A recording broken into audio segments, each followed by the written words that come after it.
मैं हूँ मनोहर मनोज। पुनः कार्यक्रम सत्य असत्य और अर्ध सत्य में। दोस्तों, आज हम बात करेंगे कि दुनिया की सबसे पुरानी, सबसे बड़ी और दुनिया के सर्वाधिक शक्तिशाली, सर्वाधिक संपन्न देश की डेमोक्रेसी, जिसे कि लोकतंत्र के मानकों में एक आदर्श डेमोक्रेसी कहा जाता है, उसका अभी अभी चुनाव संपन्न हुआ। और पूरे दुनिया की मीडिया में ये खबर छाई छाई कि ट्रंप की इस मतलब कि इतिहास की एक सबसे बड़ा कमबैक हुआ। वह ट्रंप जो 2021 के 2020 के चुनाव, नवंबर में 2020 का चुनाव कोविड की वजह से हार गए थे। जब अमेरिका में कई जाने गईं, उस वजह से वह ट्रंप जो बड़ा एक ऑथोरिटेरियन, जो अमेरिका को एक अल्ट्रा नेशनलिज्म और एक अमेरिका में एक अलग जो लेगेसी थी, उससे अलग शासन कर रहे थे, लेकिन कोविड ने ट्रंप को परास्त कर दिया। और फिर उसके बाद डेमोक्रेट बिडेन के नेतृत्व में वहां पर सरकार चलाया, लेकिन वह बिडेन कहीं ना कहीं अमेरिका की वह ठसक नहीं दिखा पाए। और अमेरिका की जो एक तरह से परंपरागत शैली है पूरी दुनिया की पॉलिटिक्स को देखने की, पूरे डोमेस्टिक पॉलिटिक्स को डील करने की, उसके तहत बिडेन शासन तो कर लिए। उन्होंने अमेरिका की अर्थव्यवस्था को भी सुधारा, अमेरिका को एक तरह से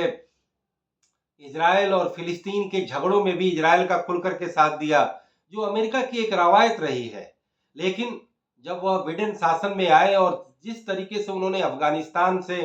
रातों रात सेना हटाई और तालिबान ने उन्हें बड़े बेइज्जती से एक तरह से रुखसत किया, तो कहीं ना कहीं अमेरिका का एक तरह से काफी मोराल डाउन हुआ। अमेरिका में काफी आलोचना झेलनी पड़ी।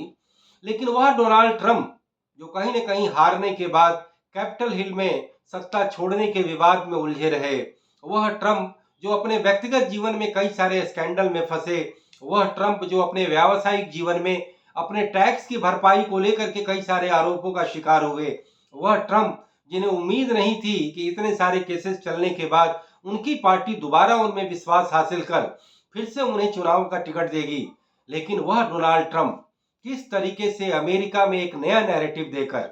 अमेरिका के तमाम पब्लिक में एक नया शिगुफा देकर, अमेरिका में जो एक तरह से कहीं ना कहीं पूरे विश्व की राजनीति से अमेरिका का वास्ता होता है, अमेरिका की डोमेस्टिक पॉलिटिक्स को, अमेरिका के इमाइग्रेंट को कंट्रोल करने की बात, अमेरिका के इंडस्ट्री को प्रोटेक्ट करने की बात, अमेरिका को दुनिया के तमाम युद्धों में किसी भी तरीके से पहल करने से रोकने की बात, जैसे नए नए मुद्दों के साथ डोनाल्ड ट्रंप आए और डेमोक्रेट के वो तमाम विक्षुब्ध जो कहीं ना कहीं डेमोक्रेटिक पार्टी से वर्षों से जुड़े थे, वो अचानक रातों रात उन्होंने पाला बदला और डोनाल्ड ट्रंप का जो है एक तरह से समर्थन किया। और उस समर्थन के सिलसिले में सबसे बड़ा और आश्चर्यजनक नाम आया कि दुनिया के सबसे मशहूर और सबसे बड़े धन कुबेर, एक तरह से एलन मस्क जो ट्विटर के मालिक बताए जाते हैं, टेस्ला कंपनी जो दुनिया की सबसे बड़ी इलेक्ट्रिक कार बनाने वाली कंपनी है, उसके मालिक हैं, उन्होंने खुल करके डोनाल्ड ट्रंप का साथ दिया। इसके अलावा भारतीय मतलब कि मूल के विवेक रामास्वामी जो बड़े ही जबरदस्त ओरेटर माने जाते हैं, उन्होंने ट्रंप का साथ दिया। इसके अलावा अमेरिका में की हवाई द्वीप की रहने वाली वह एक महिला जो बड़े सबसे कम उम्र में अमेरिकन कांग्रेस की मेंबर हवाई द्वीप से चुनी गई और जिन्होंने कि हिंदू हिंदू धर्म को अपनाया हुआ है, तुलसी गेबार्ड, उन्होंने भी डोनाल्ड ट्रंप का साथ दिया, जबकि उनका जो वास्ता जो था वो डेमोक्रेट पार्टी से जुड़े रहने का था। ऐसे में डोनाल्ड ट्रंप को जो लैंडस्लाइड विक्ट्री मिली, सर ये खबर अब नई नहीं है, ये खबर पुरानी पड़ चुकी है। लेकिन हमारी डेमोक्रेसी जो दुनिया की सबसे बड़ी डेमोक्रेसी कही जाती है, यानी दुनिया की सबसे ज्यादा आबादी और दुनिया की सबसे ज्यादा आबादी में 3 टायर की डेमोक्रेसी, जहां से करीब 30 लाख जनप्रतिनिधि चुने जाते हैं, वह डेमोक्रेसी इस अमेरिका की डेमोक्रेसी के आए रिजल्ट से क्या टेक अवे लेना चाहती है। तो सबसे पहले मैं बता दूं कि भारत में जो रूलिंग रिजीम है एनडीए यानी भारतीय जनता पार्टी का, तो भारतीय जनता पार्टी ये मानती है कि रिपब्लिकन डोनाल्ड ट्रंप की जो नीतियां हैं, डोनाल्ड ट्रंप की जो स्टाइल है, डोनाल्ड ट्रंप के जो बयानात हैं,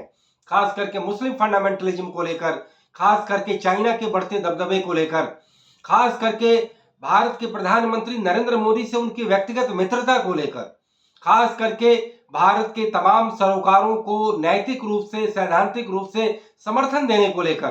तो कहीं न कहीं भारत की भारतीय जनता पार्टी के तमाम कार्यकर्ताओं और समर्थकों को लगता था कि डोनाल्ड ट्रंप अमेरिका के बतौर राष्ट्रपति उनके ज्यादा नजदीक होंगे। वही अमेरिका की डेमोक्रेट पार्टी की जो राष्ट्रपति पद की उम्मीदवार थी, जो पहले उपराष्ट्रपति थी,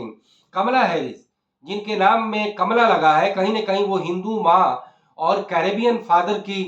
बेटी हैं, लेकिन उनका धर्म जो है क्रिश्चियन है। लेकिन ये माना जाता था कि वह नरेंद्र मोदी भारत के प्रधानमंत्री से उनकी उतनी अच्छी ट्यूनिंग नहीं थी।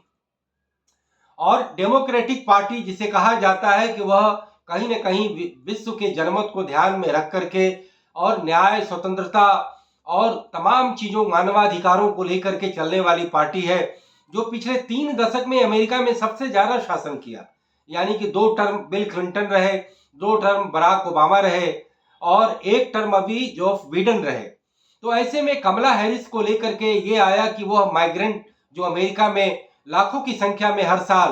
दुनिया के तमाम मुल्कों से, खास करके अमेरिका के नीचे के पड़ोसी देशों से जाते हैं, उसको लेकर के उनका रवैया उदारवादी है। लेकिन रिपब्लिकन ठीक उसके उल्टे थे। रिपब्लिकन ने यह घोषणा की कि हम जो है तमाम माइग्रेंट पॉपुलेशन की पूरी जांच करेंगे और उन्होंने देश से निकाला करेंगे। तो ऐसे में जो हार्ड लाइनर जो अमेरिका के रिपब्लिकन थे, लेकिन उनके अगर सपोर्ट बेस को देखें तो अमेरिका के वो मिडिल क्लास और लोअर मिडिल क्लास के लोग थे। जो अमेरिका का जो कोर पार्ट है उसमें रिपब्लिकन के समर्थक ज्यादा थे। डेमोक्रेटिक पार्टी यदि सो कॉल्ड लेफ्ट लिबरल तरीके से चलने वाली भी थी, लेकिन डेमोक्रेट पार्टी के समर्थक पूरा का पूरा मीडिया था। और अमेरिका के वो सारे तटवर्ती राज्य, कैलिफोर्निया से लेकर न्यूयॉर्क तक, वाशिंगटन से लेकर के ओहियो तक और ओहियो से लेकर के सिएटल के इलाके तक, इन तमाम जगहों में डेमोक्रेट पार्टी के समर्थक थे। लेकिन जिस तरीके से जबरदस्त वापसी की वह घटना आप सबके सामने है। हमें इसमें कोई नई बात आप दर्शकों के सामने नहीं जोड़नी है। जो बात मैं कहने जा रहा हूं कि भारत की सबसे बड़ी डेमोक्रेसी, दुनिया की सबसे अच्छी डेमोक्रेसी, जहां की चाहे वो राष्ट्रपति कितना भी लोकप्रिय क्यों न हो, उसे केवल 2 टर्म रहने का अधिकार मिलता है। वह राष्ट्रपति जिसके तमाम फैसलों को सीनेट और कांग्रेस बदल भी देती है। जो अमेरिका, जहां की सुप्रीम कोर्ट, जिसके पास जुडिशियल रिव्यू का एक बहुत बड़ा अधिकार है, वह अमेरिका जहां का प्रेस संवैधानिक दर्जा नहीं पाने के बावजूद भी उसकी एक बहुत बड़ी विरासत रही है कि वह सरकार को कई तरीके से नाको चने चबवा देता है। तो हमारे लिए टेक अवे ये है कि हम भारत की डेमोक्रेसी जो प्रिवेल हो रही है, कहीं ना कहीं तरीके से मतलब कि ज्यादा मैच्योर्ड हो रही है। लेकिन हमारी मीडिया का जो वो अभी आलम है और जो अमेरिका का मीडिया का जो आलम है, वो देखने की चीज है, वो तुलना करने की चीज है। आप देखें कि डोनाल्ड ट्रंप अमेरिकी मीडिया से किस कदर परेशान थे, किस कदर घबराए रहते थे कि पिछले राष्ट्रपति के कार्यकाल में उन्हें एक मीडिया के दफ्तर में जाना पड़ा और उनके सामने गिड़गिड़ाना पड़ा कि मुझे बख्श दो और मेरे लिए एक आप जो है कम से कम सही खबर दो। का हो सकता है कि वो मीडिया ने वहां गलत किया हो या अपनी ऑथोरिटेरियनिज्म दिखाया हो या उसकी कोई व्यक्तिगत पसंद या नापसंद के आधार पर पब्लिक ओपिनियन बना हो या उस तरीके से खबरें दी गई हो, लेकिन कहीं ना कहीं वहां के मीडिया के अधिकार को तस्लीम किया गया और राष्ट्रपति एक मीडिया के दफ्तर में जाता है। अभी अभी जो चुनाव हुआ, उस चुनाव में अमेरिकी जो प्रेसिडेंट इलेक्ट हैं डोनाल्ड ट्रंप, उनको कई मीडिया इंटरव्यू मैंने सुना और उस तमाम मीडिया इंटरव्यू में, चाहे वो डिबेट का मुद्दा हो कमला हैरिस के साथ या तमाम उनका 1-to-1 पॉडकास्ट इंटरव्यू हो, मैंने देखा कि जो इंटरव्यूअर था कैसे एग्रेसिव होकर के सवाल दागता था और वो सवाल सच होते थे, लेकिन उनका टोन और उसका जो तरीका इतना एग्रेसिव होता था कि लगता था कि अमेरिका में एक डेमोक्रेसी है कि जहां एक अदना पत्रकार भी एक शक्तिमान व्यक्ति के पास, अब ट्रंप केवल पॉलिटिकली शक्तिशाली नहीं है, ट्रंप जो है अमेरिका के बहुत बड़े धन कुबेरों में एक हैं, अमेरिका के वो सबसे बड़े बिल्डर एक हैं जिनकी कंपनी मल्टीनेशनल है। दुनिया के तमाम बड़े शहरों में ट्रंप टावर एक तरह से बनते जा रहे हैं। वह डोनाल्ड ट्रंप को वहां का जर्नलिस्ट जो सवाल करता था तो देख करके लगता था कि डेमोक्रेसी की देखिए कैसी वहां पर एक तरह से वहां परवान चढ़ती है। लेकिन हमारे देश में प्रधानमंत्री मोदी ने क्या मीडिया का कल्चर बनाया है, हमारे योगी आदित्यनाथ ने मीडिया का क्या कल्चर बनाया है, या और भी विपक्ष में जितने अथॉरिटेरियन सरकारें हैं, चाहे वो ममता बनर्जी हो, चाहे महाराष्ट्र की शिवसेना हो, चाहे दिल्ली के अरविंद केजरीवाल हो, या अलग अलग राज्यों में अलग अलग जो रिजीम है, चाहे वो तमिलनाडु के एमके स्टालिन है, ये मीडिया को किस तरीके से इस्तेमाल करते हैं, मीडिया को किस तरीके से दबा करके रखते हैं, मीडिया को बिल्कुल एक दो कौड़ी की चीज नहीं मानते। वह समय था कि भारत में परंपरा के ही बस में आकर के मीडिया को एक इज्जत दी जाती थी, मीडिया को फेस किया जाता था, मीडिया के अनाप शनाप सवालों को भी सुनने का पेशेंस रखा जाता था। आज मीडिया के सच्चे सवाल भी राजनेताओं के भय से एक पत्रकार सवाल करने की हिम्मत नहीं कर पाता। उनके मालिक को कह दिया जाता है कि इनका जो है यह ठीक है कि भारत के मीडिया कर्मी भी पॉलिटिकली मोटिवेटेड हैं, और नरेंद्र मोदी ने यह कहा कि भारत का मीडिया जो है कहीं ना कहीं वो खुद ओपिनियन पहले से जो है प्री ओपिनियनेटेड है। मैं इससे सहमत हूं, लेकिन आपके साथ जो सच्चे सवाल किए जाते हैं, जो निष्पक्ष सवाल किए जाते हैं, जो सरकार को सही सही तरीके से पर्दाफाश करते हैं, जो डेमोक्रेसी के तमाम लूफहोल्स को आपके सामने रखते हैं, तो अमित शाह, नरेंद्र मोदी, योगी आदित्यनाथ की ऐसी हेकड़ी है कि हमारे तमाम मीडिया कर्मी बिल्कुल नतमस्तक हैं। और पिछले 10 सालों में चाहे कुछ भी घटना घट जाए, उसके अंदर की पूरी फॉलो अप स्टोरी, अंदर खाने की पूरा डिटेल नहीं आ पाता। यहां तक कि सरकार के विपक्ष में जो न्यायालय के फैसले आते हैं तो हमारे यहाँ मीडिया वॉर चल जाता है, मीडिया में गैंग वॉर चल जाता है। एक सरकार के पक्ष का मीडिया अलग दुदुम्बी बजाता है, और सरकार के विपक्ष का मीडिया जो दिन रात केवल आलोचनाओं को खोज खोज करके निकालता है, जिन्होंने अपनी जगह ज्यादा यूट्यूब में बनाई है, वो अपने आप को वह भी कहते हैं कि हमें सवाल करने की छूट मिलनी चाहिए। लेकिन सवाल करने की छूट का मतलब ये नहीं कि आप मिसलीड करें। आप सिस्टम और सरकार की अगर कुछ चीजें अच्छी हो रही हैं तो उसका भी बखान करें। जनता को मिसलीड आप मतलब कि घोर आलोचना के भी जरिए करते हैं और घोर समर्थन देकर के भी करते हैं। जहां पर मेरिट के आधार पर अगर सरकारों के तमाम कार्यों की पूरी समीक्षा हो, उनके एक एक चीज की पूरी पड़ताल हो, तो हमें लगता है कि यह लोकतंत्र का भला होगा, मीडिया का भला होगा और सरकारों को नसीहत मिलेगी। सरकार क्यों मान करके चलती है कि एक elected government each and every फैसले को ले रही है। सरकारें भी जानती हैं कि उनका पॉलिटिकल मास्टर भी जानता है कि 90% फैसले नौकरशाह लेते हैं, और नौकरशाह सरकार के बिल्कुल एक एजेंट के रूप में काम करते हैं। जरूरी नहीं कि वह सरकार का फायदा ही करें, पॉलिटिकल मास्टर के व्यापक हित के लिए करें, या पॉलिटिकल मास्टर जिनके प्रति अकाउंटेबल हैं, आम जनता के प्रति, आम जनता के हितों को लेकर के वो फैसले लें, यह जरूरी नहीं है। वह कुल मिलाकर के यस बॉस करेंगे, कुल मिलाकर के जो पॉलिटिकल मास्टर हैं उनकी जी हजूरी करेंगे, कुल मिलाकर के उस पॉलिटिकल मास्टर के अपने रसूखदारों का काम करेंगे, बाकी जनता की एक तरह से वो उन्हें प्रताड़ना करेंगे, और पॉलिटिकल मास्टर अपने उस नौकरशाह पर खुश रहेगा। ये कहीं से भी लोकतंत्र के लिए अच्छी बात नहीं है। तो ऐसे में मीडिया एक ऐसा रोल अदा करता है, एक ऐसा चेक एंड बैलेंस करता है, वह तमाम चीजों की नसीहत देता है, उन्हें आईना दिखाता है, उन्हें बताता है कि किस तरीके से एक तरह से निरंकुशता छाई हुई है, किस तरीके से जुल्म हो रहा है, दमन हो रहा है, गबन हो रहा है, किस तरीके से संसाधनों का दुरुपयोग हो रहा है। मुझे लगता है कि मीडिया भी गलती करता है। जिस तरीके से पॉलिटिकल मास्टर गलती करते हैं, नौकरशाह गलती करते हैं, मीडिया भी गलत करता है। लेकिन मीडिया को अकाउंटेबल तो बनाएं, पहले उनके हाथ में हथियार तो दें, और जब वो हथियार का दुरुपयोग करें तो उनको फिर नकेल कस दें। तो ऐसे में अभी अमेरिका के चुनाव से जो अभी हमारे लिए जो टेक अवे है कि वहां का मीडिया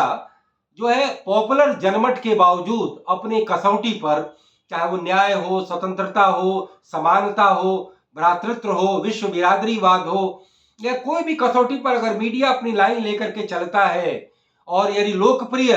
मतलब कि जो जनमत है अगर उसके साथ नहीं भी है, तब भी मीडिया के अधिकार, मीडिया के सम्मान और मीडिया के मत को तस्लीम किया जाता है। हमारे भारतीय लोकतंत्र को यह बहुत बड़ी सीख है कि आप अमेरिकी लोकतंत्र में मीडिया का जो रसूख है उससे आप सीखें, मीडिया को सम्मान दें, मीडिया को प्रतिदान दें और मीडिया को वो एक ओहदा और एक ऑरा दें जिसके लिए मीडिया इस लोकतंत्र में डिजर्व करता है। लेकिन हमारी सरकारें मीडिया को बांटने का काम करती हैं, मीडिया को कहीं ना कहीं ओपिनियनेटेड बनाती हैं, मीडिया को राजनीतिक खेमों में बांटती हैं, मीडिया के तमाम हितों को